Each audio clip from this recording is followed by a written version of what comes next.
Braam Malherbe. I'm an extreme adventurer and an extreme conservationist and a change agent. Braam, welcome.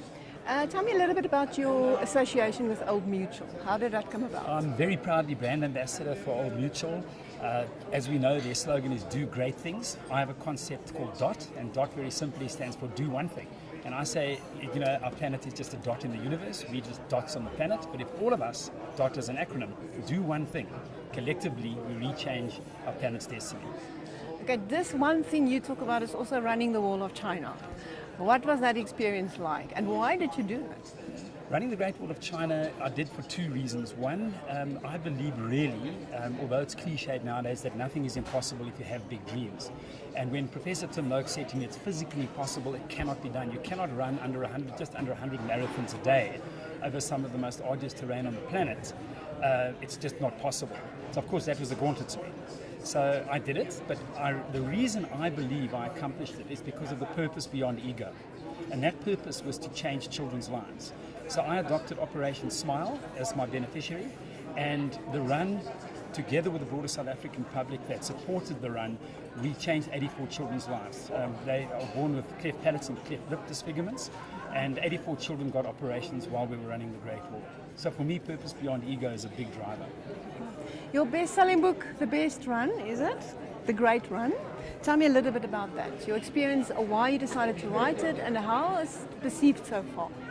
I never expected The Great Run to be a bestseller. In fact, I really wrote it more to purge, to actually get all of the things that I learned in the Gobi Desert. Because when one's with oneself in the wilderness and away from other people, you have a lot of time to think and focus on the things that really matter in life. So I decided to write this more as my inner journey. So it's not so much just the great run of the Wall of China as a world first. That was 4,200 kilometers.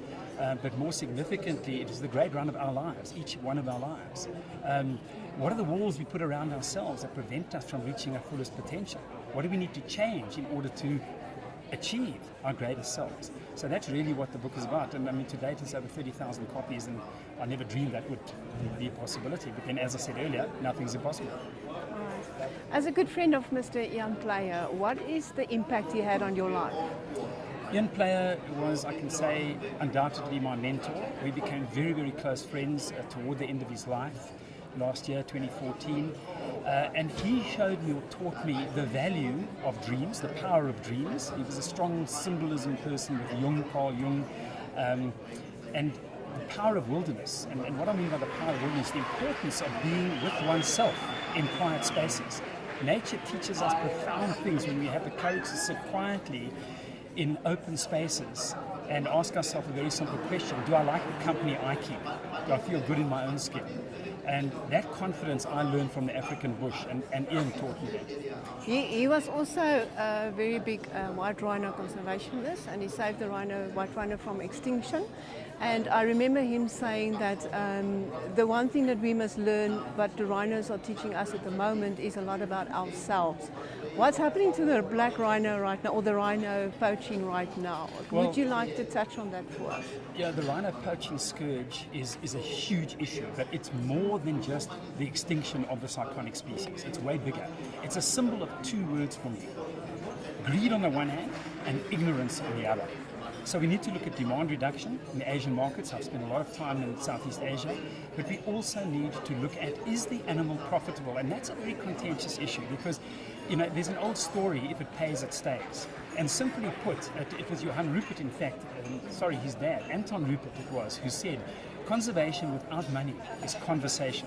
So whether that animal it is a sentient being and deserves to be there, I have no doubt. But the reality is, if an animal is not bringing funds, whether it's through ecotourism in Kruger National Park, whether it's through hunting, which I don't like, but I understand, if I take my sentiment out of it, that it does have to some degree a role to play in conservation. And Ian stands by that. You know, a lot of rhino that are sold, bulls that are sold out of national parks, have no place because you only need one bull to sire 10, 15, 20 cows. So those bulls go to hunting concessions. So whether we like it or not, it's bringing money to conservation.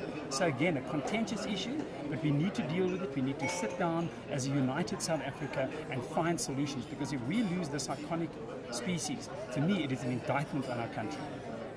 Also for tourism. In your view, what would be a perfect solution be? The rhino issue.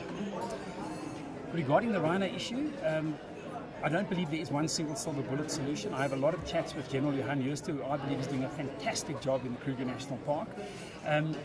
You have to involve local communities in conservation. If we do not involve local communities in conservation, we'll continue to have poaching. That is a proven fact worldwide. So more involvement. You cannot have rich people visiting a national park or any private park and impoverished communities on the outside. So one of the solutions that I postulate, you can create huge employment.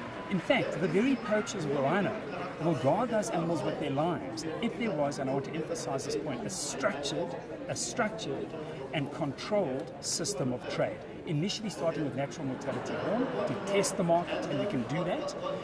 But when we can farm the animal, the very poacher that will kill that animal once off for one horn will be able to farm that animal 12 to 15 horns in the 40-year lifetime of that animal's life without any adverse effect on the rhino. To me, it's a no-brainer. Right. Braam, tell us about your adventurous career. What is coming up? What's in the future? Well, after Piet van Ketz and myself did the centenary race to the South Pole in 2011-2012, Piet and I on the high plateau of Antarctica decided what can we do to change the world.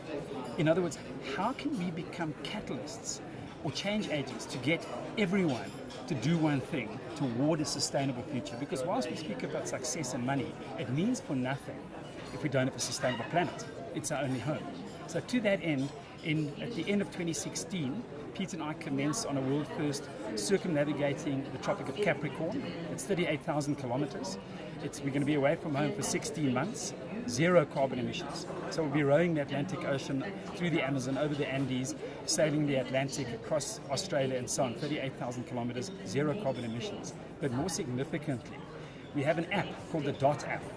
So people must look out for the DOT app, which will be launched in about June, July. It's a free download, and it's all about, it's like a Facebook for the planet. Now our goal is to get 1 billion people to do one thing for the planet on that app. And then we create a tipping point towards a better future for all. I agree. For the young leaders that are here today, what was your biggest challenge to overcome in yourself to do what you achieved, and what advice have you got for them in that regard? The greatest challenge that I had to overcome in terms of my personal achievements was to actually have faith in my own abilities and to actually shy away from, oh, I'm nobody, and I don't mean this arrogantly. I mean, we are not meant to play at being small. In fact, we're all destined for greatness. We're destined for incredible things. And when we start playing small, in my view, we become a compromised being. I was asked after China, in fact, did I believe in sin? And I didn't answer from a religious bias, with all respect, but I simply said, if there is such a thing as sin, it's living a compromised existence. You know, there's this amazing definition on the word hell. Hell is arriving at the end of your life and meeting the person you could have been. So for me, it was to say, I am prepared to do whatever it takes to reach my dream. And my dream, and I wish it was everyone else's, is to be the greatest asset I can be to my fellow human beings as well as to the planet. Physical health is very, very important to perform in any position, I would imagine. What can you say to the guys out there? What must I look at? I know Tim Noakes also now on a new journey with his new diet, which I also agree with. But what advice have you got to stay healthy and be in top form? To stay healthy and be in top form, exercise regularly. There's no substitute, no pain, no gain. I mean, I travel extensively, but I do push-ups every second night in a hotel room, as many as I possibly can. I rest for 30 seconds max, and I see how many I can push again. I use the foot of my bed for my ankles and the chair for my arms, and I do dips. And so it's just finding 5-10 minutes in a day.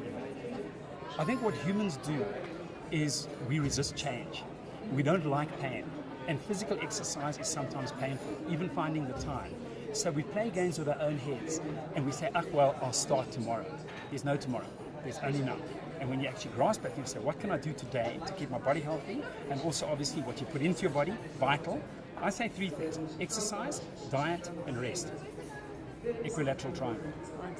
And the last question, the number one thing that you would choose from everything you did, what was your most exciting and most favorite? Number one thing that, if I had to look at whatever I've done, has actually been to empower young people to reach their fullest potential. If you take the word nothing is impossible and just that word impossible and separate it after the second letter, it says I'm possible.